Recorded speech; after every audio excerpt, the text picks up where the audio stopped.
Hi there and welcome to Hyundai Power Products. My name is Adrian and today we're going to look at this HYW1900E Electric Pressure Washer. So I'm going to lay the contents out on the table so you can see exactly what you get. But one point of interest, when you open the box, don't use any sharp implement, something like a pair of scissors up through the top so you don't damage the contents before you even start.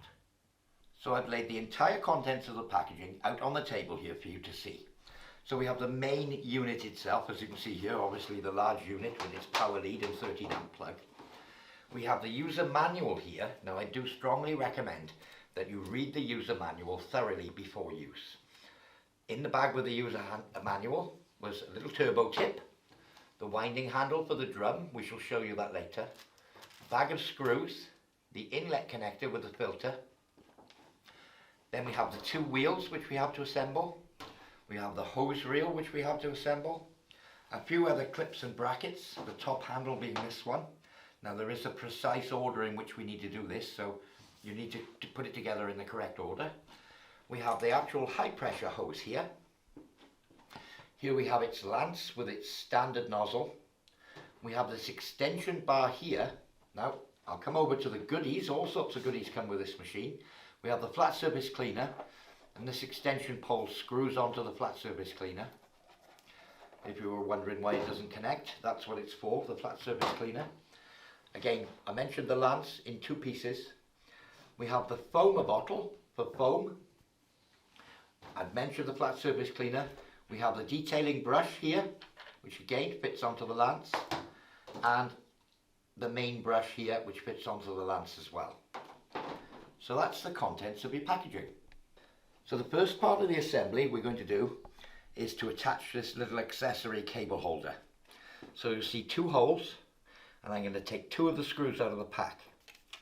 And you can see two little lugs here on the back of the machine. So I'm going to pass the screws through here into these two little lugs and then tighten them up with a crosshead screwdriver. So I'll place one in first,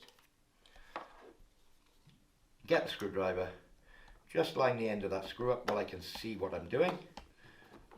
That's perfect, let's get it started. Before we tighten the other one up, pop that one in the hole, get it in the little location, just get that one started. And there we are, we can tighten these two screws all the way in. So as you can see, I've got it on a nice flat surface, so I'd put the machine on its side and the wheels will just pop into the hole. So a good firm push, here we go. That's one wheel fitted. Flip it over onto the other side, exactly the same, and fit the other wheel. So the next part of the assembly, or sub-assembly, is to put a little hose reel together. So you'll see it's in two halves, much the same method. We've got four holes here and four upstands on this part. They'll only go together one way, so I'll just line up the two halves and just put the two halves together. There we are. So next step, the final four screws. I'm going to drop them down into the holes, put all four down in, and tighten up the four screws. I'll just get them started first. All four to start.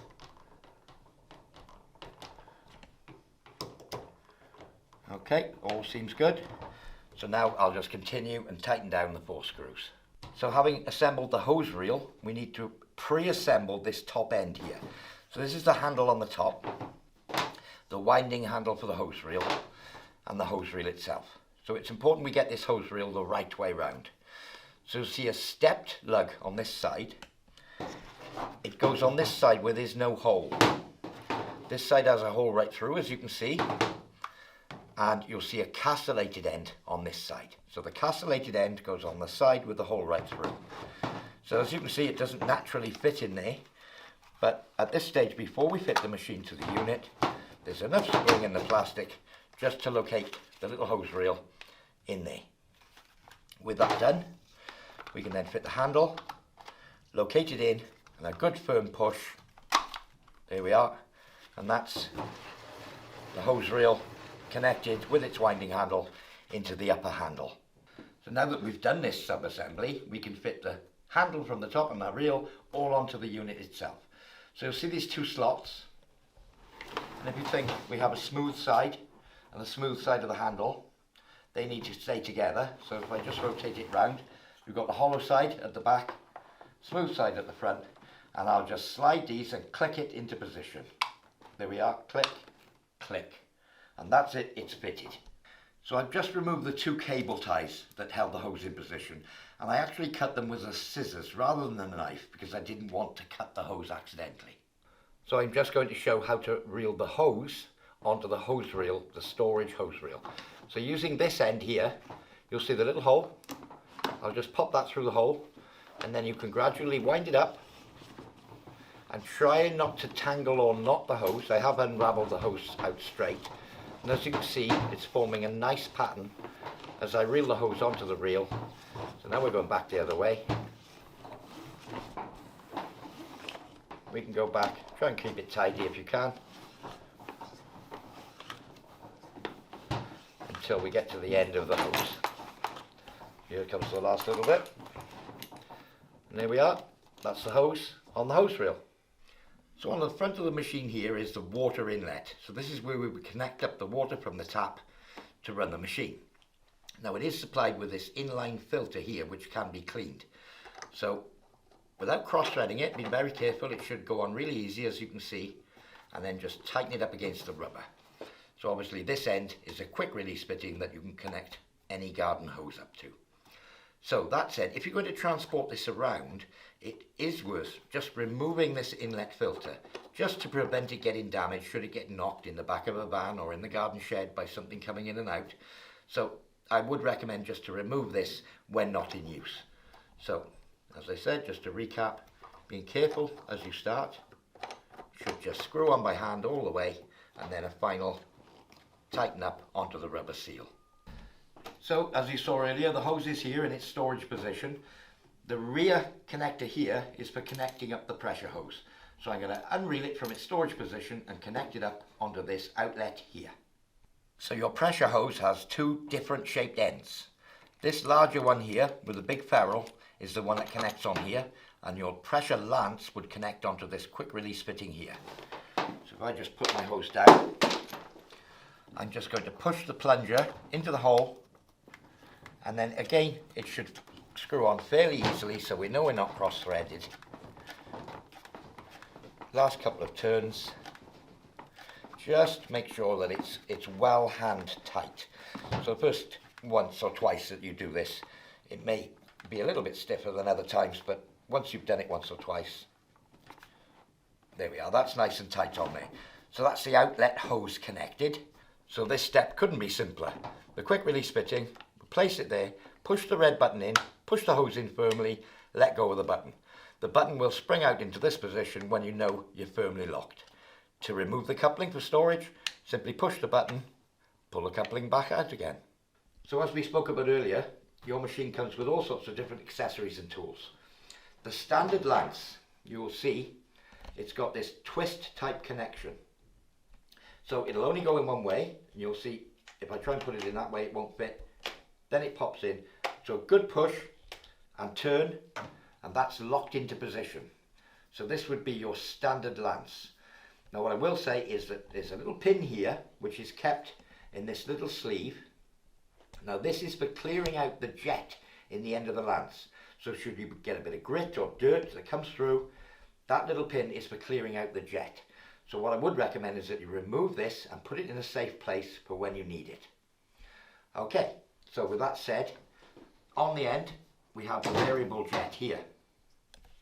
By turning this we can alter the pattern, as you can see.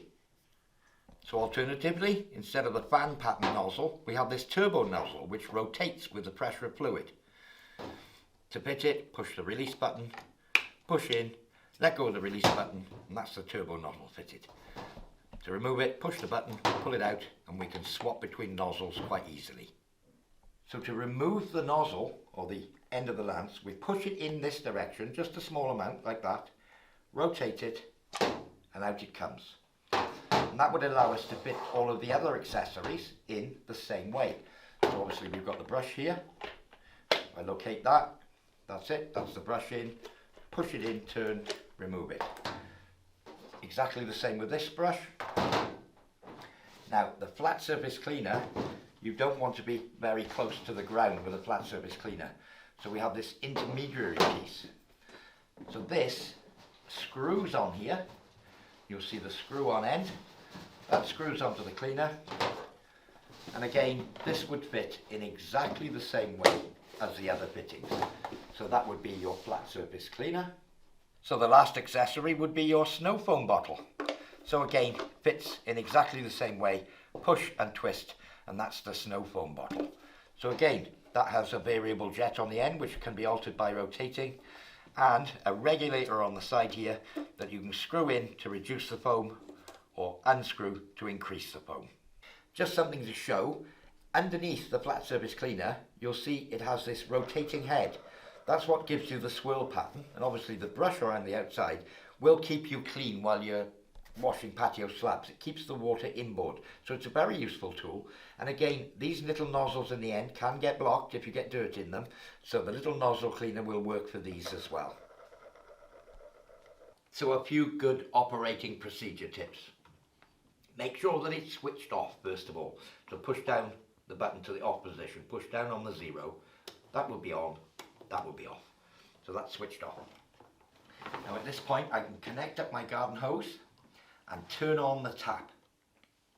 That will give water just to the front of the machine. And then what I would do is to pull the lance and let all the water from the hose pass through and start to come out the end of the lance. I would leave it for perhaps a minute until all the bubbles are gone and you know that there's no more air in your hose pipe and no more air in this system. That ensures that the pump is full of water. It's a water-cooled pump, so it's full of water, so when we do switch it on, it's going to be perfectly safe. So we can switch it on, pull the trigger, and we're flying away with our pressure washer. So a few other handy little features with it. It has this hook here, so that once you've unraveled your cable, you can loop the cable up and hang it on this hook. Obviously I'm not going to unravel this at the moment. And again, with your lance, let me just disconnect the lance, push the button, disconnect. We know where the hose stores. Disconnect the lance, and as you can see, you can store the lance complete, let's put it that way, in the storage compartments here. Well, there we are, all assembled, all tested, and we're ready to roll. Well, I do hope you found this demonstration useful. For more information on this or any of our other products, visit www.hyundaipowerproducts.co.uk. I've been Adrian, and thank you for watching.